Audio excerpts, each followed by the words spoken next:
And welcome back to The Factor Uncensored. The overturning of Roe v. Wade has put immediate halt on services at Texas abortion clinics. But one has found a way to continue their operations.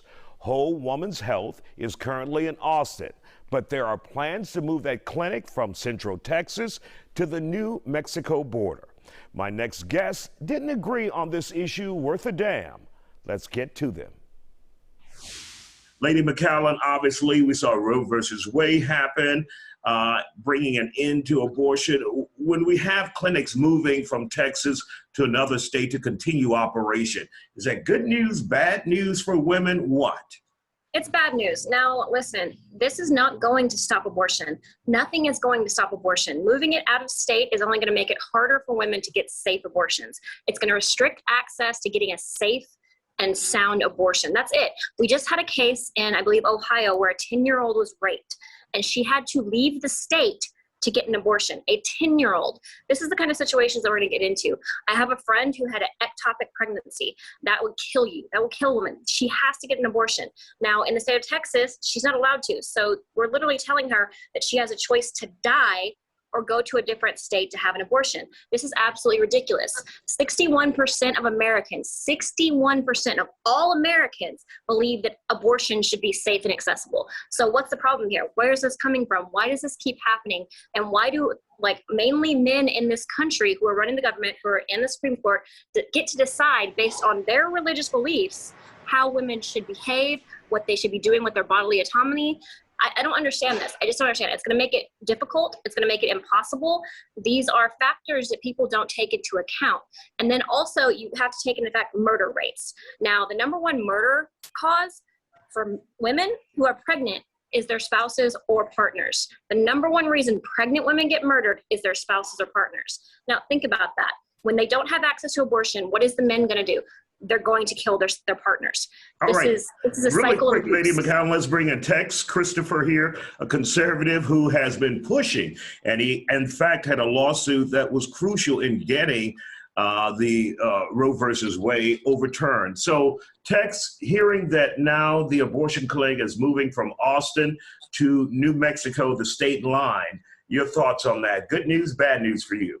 Oh, it's an answer to prayers. Prayer is what is going to end the abortion here in Texas, and abortion, period. We've been praying against the spirit of Jezebel to leave our state. And so we're very, very, very excited. And we're seeing and we're all witnessing God move and answering the prayers of his people. And so the number one killer of children is abortion. And so we're glad to stand up and get to be a part of ending that, saying that the spirit of Jezebel has no place in the state of Texas, has no place in America. And God is coming back into America again. He's answering the prayers of his people. And now, that's what we're about, because there's good and evil, and good is winning against evil, and murder has no place in our nation. So it's good, godly men standing up that say we do have a say, and we don't need anyone's permission, and we are claiming the land, and we are possessing the land, and God has given us the victory. So now, Tex, what about what Lady McCallum had to say, that in some instances, women's lives are on the line. They could die if they have the child, or like the 10-year-old who was raped and had to cross state lines. You don't see any room for any exception in a situation like that? So we're talking about saving 60 million more lives from being murdered. We want the spirit of murder to be taken out of our country. Answer the specific question. And murder is murder. The 10 Commandments are very crystal clear. They're not up for debate by anyone. Thou shalt not murder. That's insanity. That's actual insanity. I'm not a Christian. This is not a Christian nation. We literally are a melting pot of human beings. No, we're not. There is a separation of church and state for a reason, and you evangelic Christians are the ones destroying this country with your witch hunt on Jezebels. Y'all are insane. Y'all are actually insane. You think that you take possession of things, and where? From what?